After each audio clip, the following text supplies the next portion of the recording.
آج ہم اس چیز پہ بات کریں گے کہ جی جو نفسیاتی بیماریاں ہوتی ہیں، جو سائیکیٹرک ڈس آرڈر ہوتے ہیں، اس کا جو موروثی ہونا کس حد تک اس میں صداقت ہوتی ہے، کس حد تک اس کے جو ہے نا فیکٹ اینڈ فگر ہیں اس کے بارے میں، کیونکہ کافی سارے مریض ہمارے پاس اپریہنشن کے ساتھ آتے ہیں. ان کو لگتا ہے کہ جی خاندان میں اگر یہ اس طرح کی کسی کو ہو گئی ہے تو کافی ساری ان کے بچوں کو، ان کے سبلنگس کو، ان کے نیئر اینڈ ڈیئرس کو اس بیماری کے ہونے کے کتنے چانس ہیں. تو ہم سمجھتے ہیں کہ جی اس کی جو ایکچوئل صورتحال ہے وہ ہمارے سامنے ہونی چاہیے تاکہ جو غیر ضروری پریشانی ہے اس سے بچا جا سکے. تو اس حوالے سے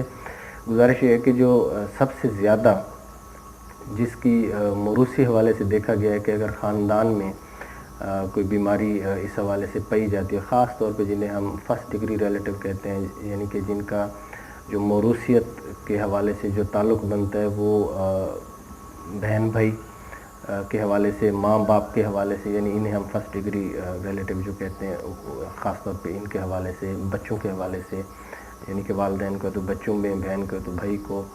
بچوں کو تو والدین میں، اس حوالے سے ہم بات کر رہے ہیں. تو اس میں یہ دیکھا گیا ہے کہ یہ جو سب سے زیادہ جس کی موروثیت پائی جاتی ہے وہ ہم جسے بائی پولر ڈس آرڈر کہتے ہیں، یعنی مزاج میں تیزی اور اداسی کی جو ایک بیماری ہوتی ہے،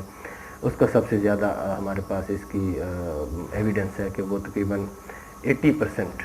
جو ہے نا یہ اس کی موروثیت کا جو ایک انڈیکس ہوتا ہے اس حوالے سے یہ پائی جاتی ہے کہ جی. اور یہ کامن آبزرویشن بھی ہے کہ جی بائی پولر جو ہے نا عام طور پہ اٹ رنز ان فیملیز. دیکھتے ہیں کہ جی ملٹیپل آپ کو اس میں پیشنٹ ملتے ہیں ایک ہی فیملی ٹری میں. اچھا، اس کے بعد دوسرے نمبر پہ اسکیزوفرینیا آ جاتا ہے، اس سے نیچے ہے لیکن وہ بھی دوسرے نمبر پہ آ جاتا ہے. اس میں بھی تقریباً اتنے ہی اسٹیٹسٹیکلی اسپیکنگ اتنی ہی حوالے سے جو ہے نا موروثیت کا جو ہے نا عنصر پایا جاتا ہے. اچھا، درمیان میں پھر ہماری جو نشہ آور ادویات کا استعمال ہے، نشہ آور چیزوں کا استعمال ہے، جس میں شراب نوشی آ جاتی ہے، جس میں کوکین کا استعمال آ جاتا ہے، جس میں ہیروئن کا استعمال آ جاتا ہے، چرس کا استعمال آ جاتا ہے. یہ جو نشہ بنانے والی عادات ہیں، جو چیزیں ہیں، اس کا جو ہے نا تیسرے نمبر پہ ان کا شمار آتا ہے. اچھا، یہ جو عام طور پہ جو ہماری سوسائٹی میں زیادہ کامن ڈس آرڈر ہیں، زیادہ کامن نفسیاتی بیماریاں ہیں، وہ ہیں تشویش کی، بے چینی کی، جسے ہم انزائٹی کہتے ہیں، اور ڈپریشن کی یا اداسی اور مایوسی کی بیماری. یہ زیادہ پائی جاتی ہے عام طور پہ معاشرے میں نا. لیکن ایک انٹرسٹنگ آبزرویشن اور ایویڈنس بیسڈ اگین وہ یہ ہے کہ جی ان بیماریوں کا جو موروثی عنصر ہے نا وہ بہت کم ہے. اگر ہم وہ دیکھیں ان کو تو ان کا جو موروثی عنصر آتا ہے نا وہ بہت ہی نیچے چلا جاتا ہے. یعنی وہ جو ہم ایک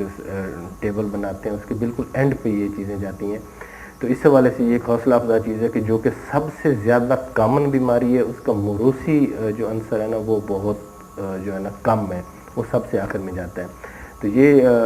جب یہ اس طرح کی چیزیں ہمارے ذہن میں ہوتی ہیں تو ہم کوئی اگر اس طرح خدا نخواستہ کسی فیملی میں کوئی اس طرح کی ذہنی بیماری ہو جاتی ہے کسی کو، تو یہ جب ہمارے پاس اعداد و شمار ہوتے ہیں تو اس سے ہمیں کافی ہیلپ ہوتی ہے یہ سمجھنے میں کہ جی یہ کس طرح کا پیٹرن ہوگا آگے چل کے ہمارے بچوں کو، ہمارے جو قریبی رشتہ دار ہیں، ہمارے جو عزیز ہیں، ہمارے جو بہن بھائی ہیں، ہمارے جو والدین ہیں، اس کی یہ بیماری ان کے ساتھ کیا کرنے والی ہے. تو اس سے کافی حد تک حوصلہ ملتا ہے اور علاج کی طرف جانے کو بھی جو ہے نا ایک بڑھوتری دیکھی گئی ہے جب ہم اس طرح کی چیزوں کا ہمیں علم ہوتا ہے.